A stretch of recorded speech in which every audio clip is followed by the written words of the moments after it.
ছাত্রদের যৌক্তিক আন্দোলনে শুধু সমর্থন নয়, সব ধরনের সহযোগিতা থাকবে বলে জানিয়েছেন বিএনপি মহাসচিব মির্জা ফখরুল ইসলাম আলমগীর। ছাত্রদের সঙ্গে দেশবাসী এবং নেতাকর্মীদের পাশে থাকার আহ্বান জানিয়েছেন মির্জা ফখরুল। বলেছেন, গণজাগরণ শুরু হয়েছে, এখন বিজয়ের দ্বার প্রান্তে। আরও জানাচ্ছেন জাহাঙ্গীর আকন্দ। কারাবন্দী দলের দুই স্থায়ী কমিটির সদস্য নজরুল ইসলাম খান ও আমির খসরু মাহমুদ চৌধুরীর পরিবারের খোঁজ খবর নিতে তাদের বাসায় যান বিএনপির মহাসচিব মির্জা ফখরুল ইসলাম আলমগীর। এ সময় দুই নেতার পরিবারের খোঁজ খবর নেন তিনি। পরে সাংবাদিকদের বিএনপির মহাসচিব বলেন, নজরুল ইসলাম খান ও আমির খসরু মাহমুদ চৌধুরী দুজনই অসুস্থ এবং বয়স্ক মানুষ। কারাগারে তাদের অমানবিকভাবে রাখা হয়েছে। পরিবার তাদের ওষুধ ও ইনসুলিন পর্যন্ত পাঠাতে পারছেন না। জেল কর্তৃপক্ষকে মানবিক আচরণের আহ্বান জানান তিনি। বলেন, ভয়কে জয় করে ছাত্রদের সাথে যোগ দিয়েছেন সাধারণ মানুষ। দেশে এখন আমি বলবো যে একটা গণজাগরণ শুরু হয়ে গেছে।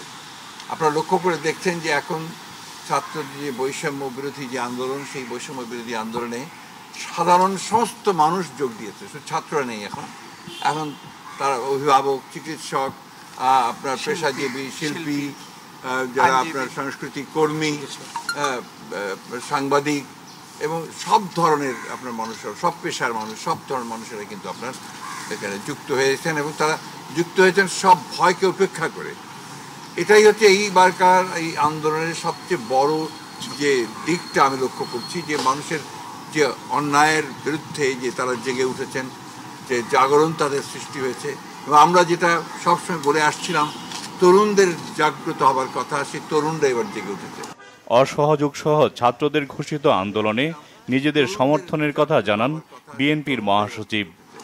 এই জন্যই আমরা অত্যন্ত আশাবাদী এই কারণে যে তরুণরা যেখানে জেগে ওঠে, ছাত্ররা যেখানে জেগে ওঠে, যুবকরা যেখানে ওঠে, সেই আন্দোলনকে সে পরাজিত করা কারো পক্ষে সম্ভব না।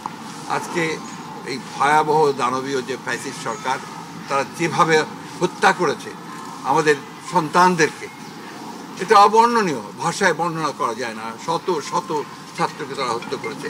আবারও যখন আমরা দেখতে পাই যে তাদেরকে গণকবর দেওয়া হয়েছে, আমি যেটা দেখলাম পত্রিকায় যে প্রায় 59 জনকে গণকবর, পাকিস্তানি হানাদার বাহিনীকেও তো হারিয়ে যাচ্ছে।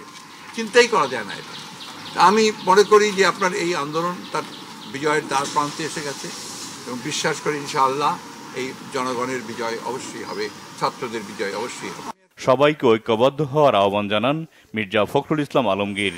তাদের ওষুধগুলো তারা ঠিক মতো খাওয়াতে পারছে। জাহাঙ্গীর আকন্দ, বাংলা ভিশন, ঢাকা।